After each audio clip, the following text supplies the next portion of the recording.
Hi there, SMB tribe. Welcome to Secret Men's Enlightenment.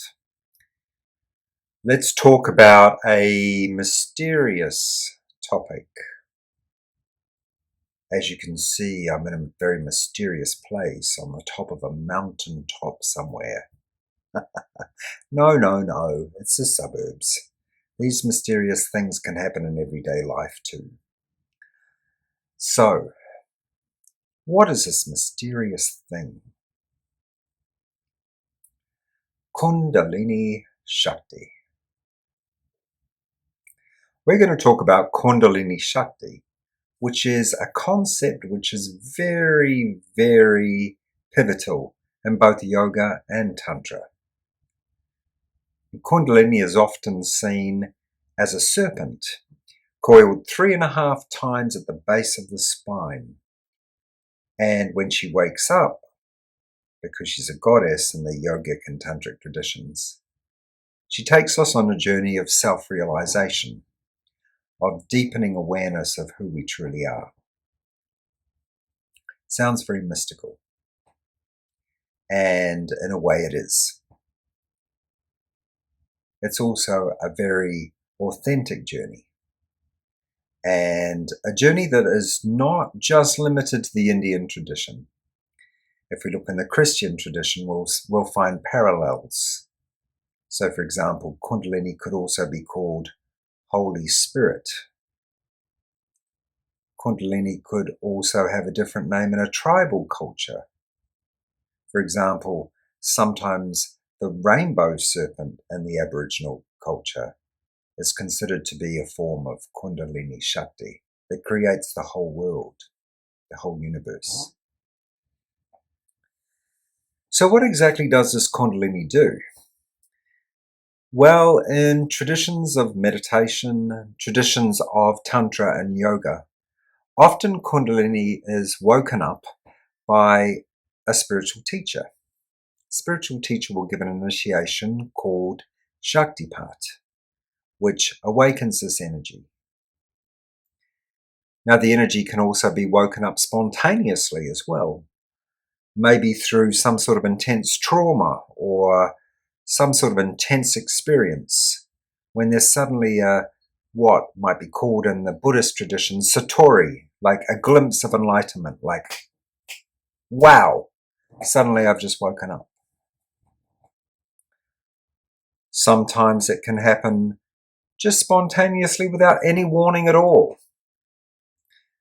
But there are some hallmarks of Kundalini awakening. And sometimes it's good to know these things so that if it happens to you, you won't be worried. So here are a few classical signs that your Kundalini is awake. One of them is you start to see the world differently. It's not all about your small desires anymore.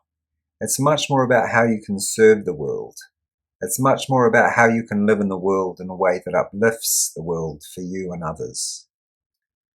You might find yourself becoming less interested in news or current events. You might be more interested in spiritual life and how you can advance spiritually. You may have physical symptoms. You might shake a little bit or tremble. You might feel heat at the lower back area. You might feel like you want to sing. You might feel joy and bliss permeating your being.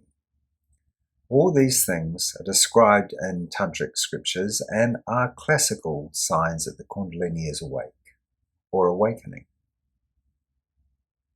What to do when this happens?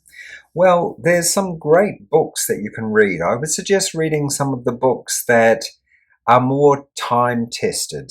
So, for example, Gopi Krishna is a good example of this. He wrote a book called Kundalini, which is a great book. Let's see, I've actually got it up here on my bookshelf somewhere. Let's see if I can find it up here for you. There it is. That's the one up there.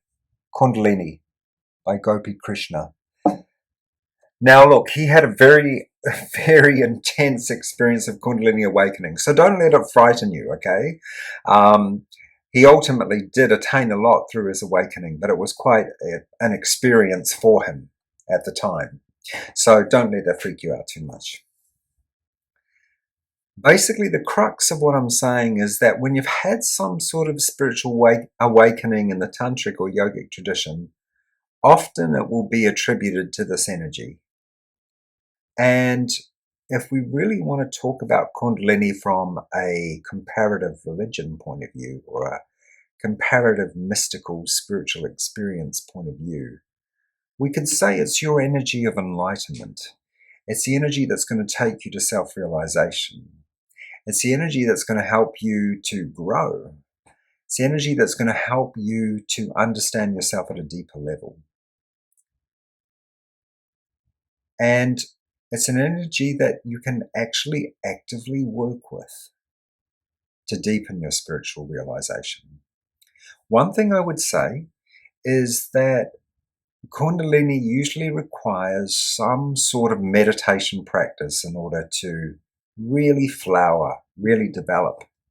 So look into meditation if this is something you want to do. If you haven't had a Kundalini awakening yet and you start to meditate, you just might, because Kundalini is an energy of meditation. It is the energy of meditation in many of the yogic and tantric traditions. If you have any specific questions about Kundalini, I've been practicing Kundalini Yoga now for, it's a tricky word sometimes, Kundalini. I've been practicing Kundalini Yoga now for quite a number of years. If you have questions about it, please feel free. You can message me and ask me your questions. I had the great good fortune to receive initiation and to have my Kundalini awakened by a very well-respected and powerful teacher. And I know many other people who have had their Kundalini awakened in different other ways. So as I said, if you have questions about Kundalini or spiritual awakening, or something's happened to you and you feel that possibly it could be Kundalini, by all means feel free to reach out and let's chat. So once again, have a wonderful, wonderful awakening process on your journey to secret men's enlightenment.